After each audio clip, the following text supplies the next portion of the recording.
This patient came to see me for endodontic retreatment of teeth number 12 and 13. We redid number 13 12 days ago, and she came back to see me today for tooth number 13. These root canals were done in Korea about 5 years ago. You can see the periapical lucencies.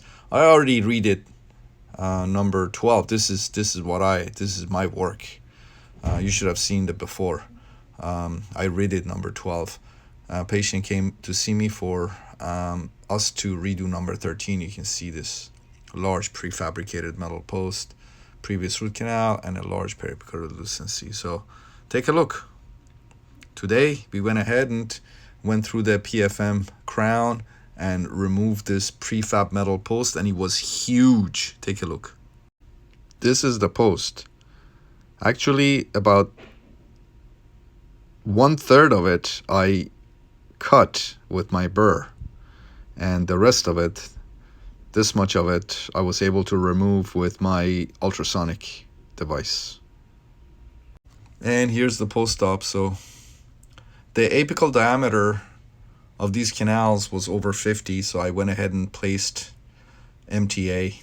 This is all MTA. I filled pretty much almost and the entire canals, about, I would say, 2/3 of the canals with MTA, all MTA, and temporized the tooth and referred the patient back to his dentist for the permanent restoration. I told the patient, in these cases, I tell the patient, don't get new crowns yet. Just have your dentist replace my temporary filling with a permanent filling. Come back and see me in a few months. I want to make sure that these infections are gone before you spend any more money on these teeth. Because in a few months, I could tell the patient, hey, what we did didn't work. We may have to do apical, or we may have to pull these teeth.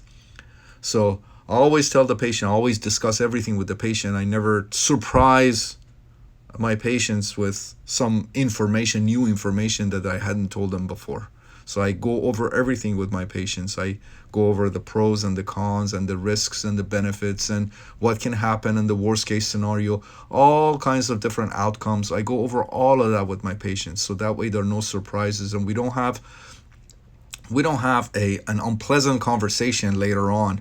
If, let's say, the patient comes back and I tell them to pull the tooth, and they say, oh, you never told me that root canal wouldn't work, or redoing the root canal wouldn't work. I've never, 22 years, I've never had a unpleasant conversation with my patient, because I consent them properly. I go over pretty much everything with them properly, and then I consent them. I get signatures from them.